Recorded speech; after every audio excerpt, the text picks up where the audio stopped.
Oh, hello there. Today we're going to talk about Dishonored. Specifically, I want to talk about some of the elements that make this one of the greatest games ever, in my humble opinion. I'm mostly going to focus on things relating to the world building, the plot, stories, and not so much on things directly, relating to gameplay, other than to say it's really freaking good.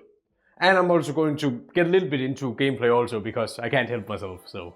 But what I really want to look into is the world of Dunwall, the island nation of Crystal, within the Empire of the Isles. I'm primarily going to talk about the first game, so we are going to leave Kanaka for another time. So let's get into it. Why is Dishonored so freaking awesome? Well, as with so many things, it's not only like the atmosphere, it's also like the lore, the story and the presentation, which all, help boost the atmosphere, so to speak. And it's also how they all work together, which is so freaking amazing.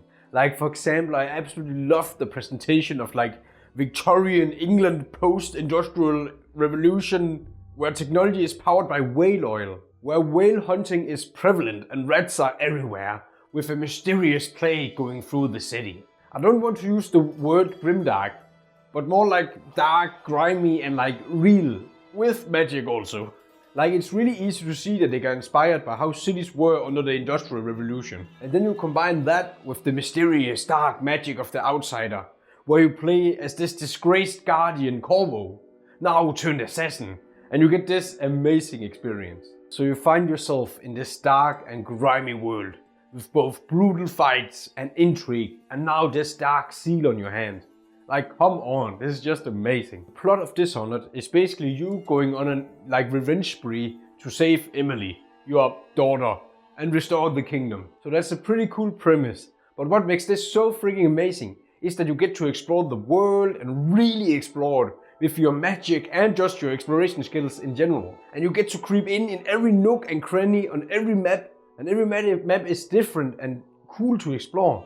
So it's a really, really cool, I don't want to call it like dynamic between world building and lore, and you actually getting to first-hand experience it. It's really amazing. And especially you getting to experience it through like sneaking around being stealthy, which means you really have to pay attention to your environment, which is really, really cool. Adding another whole dimension to this game is that absolutely immersed me when I was, a little guy, is when I first played it and I discovered the morality system in this game with high chaos and low chaos. So okay, this is kinda gameplay related, but please bear with me. In the game, you in many cases have two options.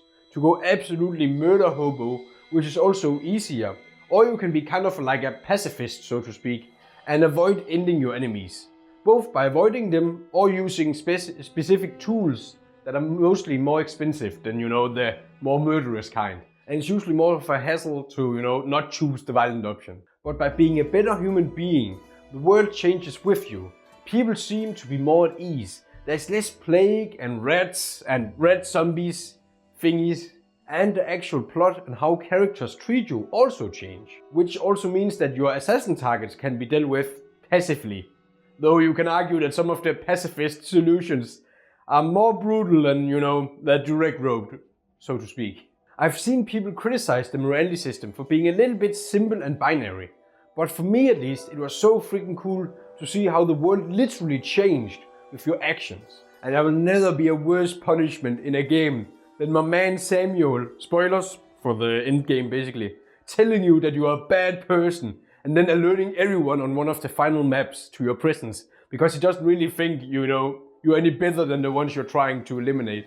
So like, wow, I think that's such an amazing way to add impact, also through like punishing you in the game, I suppose, but also like how the story and the characters kind of punish you, or at least don't judge you for taking the direct route, so to speak. It's so hard for me to not go low chaos, as it's called, because I don't want to make the characters like sad or angry, because I have I'm really invested in the characters, and that has to be like a giant compliment to the game.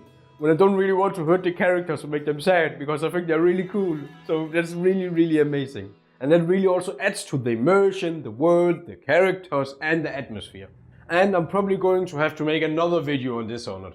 But quickly mentioning some of the magical elements, the fact that you can go around with the heart of the Empress, which yikes, that's really dark. But anyhow, that, hard thing gameplay-wise is something you can use to track different things you can collect, but that is also a really cool lore device actually, where you can use it on the different maps to get cool, like, depressing insights on the map in general, and like the thing that about the heart as a character, if it's dim prison, whatever, which I think it's highly likely it is. And then you can use it to like get deep insights about the map, as I mentioned, but also to get deep insights and like deep feelings about the characters and like their deepest selves, which often is also kind of depressing, but it's really cool that you can like get in deep and learn more about the characters and more than what they say by using this dark, magical heart thingy, which, really lets you deep dive into the world and the lore. And I know Dishonored came out first, but it really reminds me of Hollow Knight with the Dream Nail, which literally lets you do the same, and lets you understand characters on a more like deep level. I just love that. I love the options to like get even more tidbits about characters and lore and really get in deep, because you get to be even more invested in the characters when you get to see what's behind the mask, which is really, really amazing. So yeah, that's some of the reason I really love Dishonored, because it's pretty cool. I'm probably going to have to make more videos about Dishonored and actually talk a little more about the lore specifically than just, yapping about it in general. Though I hope it's been okay in this video. Especially the Outsider. He was so freaking cool when he was introduced and has taken some interesting turns through the series, especially with Dishonored 2, with the DLC Death of the Outsider, which kinda tells you a lot about him as a character and does some interesting things with his plot, or at least some unforeseen things with him in the plot. But though the name of the title of the DLC, of course, does spoil something about what it's about. But yeah, anyway, thanks for watching and listening to me yap some more. And I highly recommend Dishonored if you haven't played it. And if you like stealth games or kinda-ish immersive sims, this game is amazing for you. Games are of course subjective, but man, this first game is so high up for me. I think it's really amazing and I love the setting. So yeah, thanks for watching and see you guys later. Bye bye!